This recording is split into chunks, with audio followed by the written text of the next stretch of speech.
சொல்வதாக ட்வீட் பண்ணிருக்காங்க. சோ அந்த டைம்லயே ஒரு பிரைவேட் சைபர் கிரைம் இன்வெஸ்டிகேட்டரை நான் ஹையர் பண்ணிட்டேன். சோ அவர்கிட்ட இருந்து கரெக்டா ரிப்போர்ட் வந்திருக்கு. சென்னையில் உள்ள ஒரு ஹேக்கர் அலுவலகத்தில இருந்து தான் இது நடக்குது.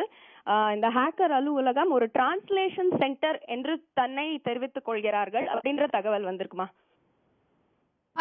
இவ்வளவு தொலைவுக்கு உங்களை பத்தின தகவல் வெளியாக இருக்கிற நிலையில நீங்க ஏன் இத பத்தி உடனடியா விளக்கம் அளிக்கல சுசித்ரா?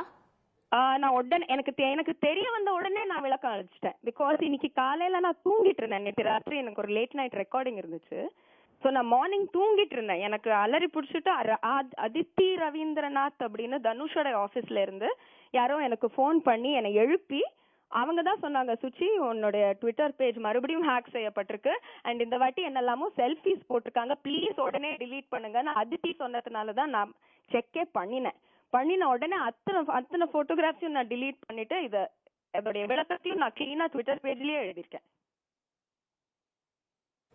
இது குறித்து சைபர் கிரைம்ல ஏதாவது புகார் கொடுத்திருக்கீங்களா சுசித்ரா? சோ அதுதான் கொஞ்சம் வருத்தப்படக்கூடிய விஷயம். பிகாஸ் அதுக்குன்னு கரெக்டா புகார் பண்றதுக்கு I think we don't have a system yet.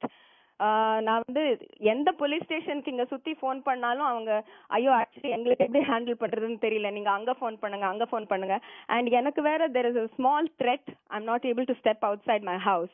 So என்னால போலீஸ் ஸ்டேஷன் வரைக்கும் போய் கூட என்னால அது பண்ண முடியாம ஒரு நிலைமை தான் வந்துருச்சு. சுசித்ரா, இந்த பேட்டியின் வாயிலா நீங்க என்ன சொல்ல விரும்புறீங்க? இதுல வந்து இந்த இந்த நபர்கள் அவர்கள் ஆக்சுவலி அவங்க ஒரு குழு மாதிரி.